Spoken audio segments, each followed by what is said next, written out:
ताज्या बातम्यांसाठी महानकरेला सबस्क्राइब करा आणि बेल आयकॉनला क्लिक करा। शासनाला महसुलांवर कमाई, पोलिसांकडून वाहन चालकांचा डबल गेम।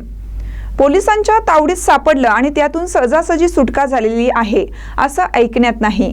वाहनधारकांना अडवायचं, खाक्या दाखवायच्या आणि तडजोडीचं करून रोकड खिशात घालायची, त्यानंतर गाडीचा फोटो काढून चलन फाडायचे, असा डबल महसूल उकळण्याचा उद्योग इचलकरंजीतील पोलिसांकडून सुरू आहे। दरम्यान या संदर्भात वाहनधारकातून तीव्र संताप व्यक्त केला जातोय, परंतु वरिष्ठ पोलीस अधिकाऱ्यांनी या गंभीर प्रकाराकडे अजिबात लक्ष दिलं नाही। यामुळे अशा वसुलीवास पोलिसांचं फावतं, असा संतापजनक सवाल डबल गेम झालेल्या वाहनधारकातून व्यक्त केला जातोय। शुक्रवारी आठवडी बाजार, या बाजारा दिवशी ग्रामीण भागातील शेतकरी शेतीमाल विक्रीसाठी आणि तो खरेदी करण्यासाठी इचलकरंजी शहरात येतात।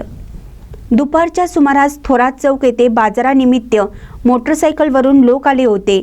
तेथे चौकात बंदोबस्तासाठी उपस्थित असलेल्या एका पोलिसाने तरुणांची मोटरसायकल अडवली आणि आडवे तिडवे प्रश्न विचारून त्या तरुणांना भांडावून सोडलं।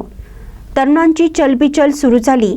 आता यातून काहीतरी मार्ग काढला पाहिजे या विचाराच्या गर्दीत ते तरुण रेंगाळत त्याच ठिकाणी राहिले। सावज टप्प्यात आल्याचं पोलिसांच्या लक्षात आलं आणि त्यांनी आपला डाव टाकला। 500चं रिमांड टाकत सौदा पक्का झाला। त्या दोन तरुणांनी एकमेकांच्या खिशातील झाडून सारी रोकड त्या पोलिसांच्या हातात ठेवली, परंतु त्या पट्ट्याने इतकं करूनही त्यांना अजिबात सोडलं नाही। गर्दी कमी झाल्याचा अंदाज आल्यानंतर महसूल उकळण्यासाठी त्यांच्याकडे दिलेल्या मोबाईलवर त्या गाडीचा फोटो काढला आणि 500 रुपयांचं ऑनलाईन चलन फाडलं।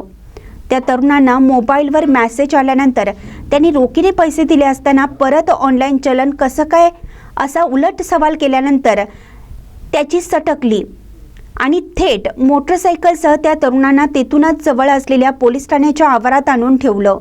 तब्बल 2 तासानंतर त्या तरुणांना सोडण्यात आलं। या घटनेची कानोकान खबर वरिष्ठांना लागू दिली नाही, हे विशेष।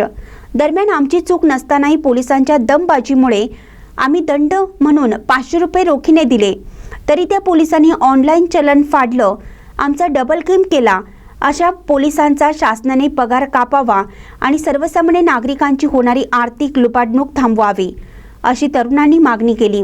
महानकरे न्यूजसाठी संतोष पाटील, इचलकरंजी।